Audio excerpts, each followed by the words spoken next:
လူတယောက်ဟာခေါင်းမှာတန်ကရိယာတစ်ခုအစွတ်ခံထားရပြီး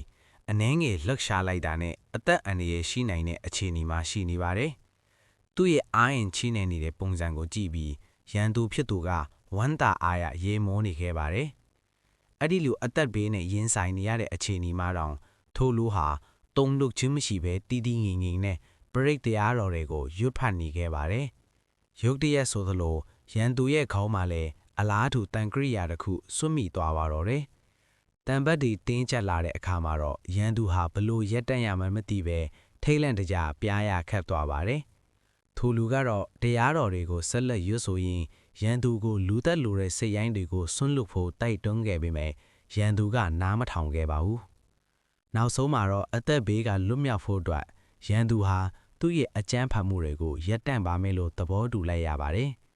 အဲ့ဒီအခါမှာတော့တန်ကရိယာကသူ့အလိုလိုရော့ရဲသွားပြီးရန်သူအသက်ကိုချမ်းသာပေးလိုက်တယ်လို့ဖြစ်သွားပါတယ်။ဒါပေမဲ့လည်းထိုလူကသူ့ရဲ့သာသနာတောင်ဝီကိုစောင်းလိုက်တဲ့အချိန်မှာတော့သူ့ခေါင်းပေါ်ကတန်ကရိယာဟာကျိုးပြတ်သွားပါတော့တယ်။ဒါကိုမြင်လိုက်ရတဲ့ရန်သူဟာမယုံနိုင်လောက်အောင်အံ့အားသင့်သွားပြီးအကြမ်းမဖတ်ပဲငိမ့်ချမ်းစွာအနိုင်ယူခဲ့တဲ့ထိုလူထံမှာလုံးဝအရှုံးပေးဝန်ချတောင်းပန်သွားပါတော့တယ်။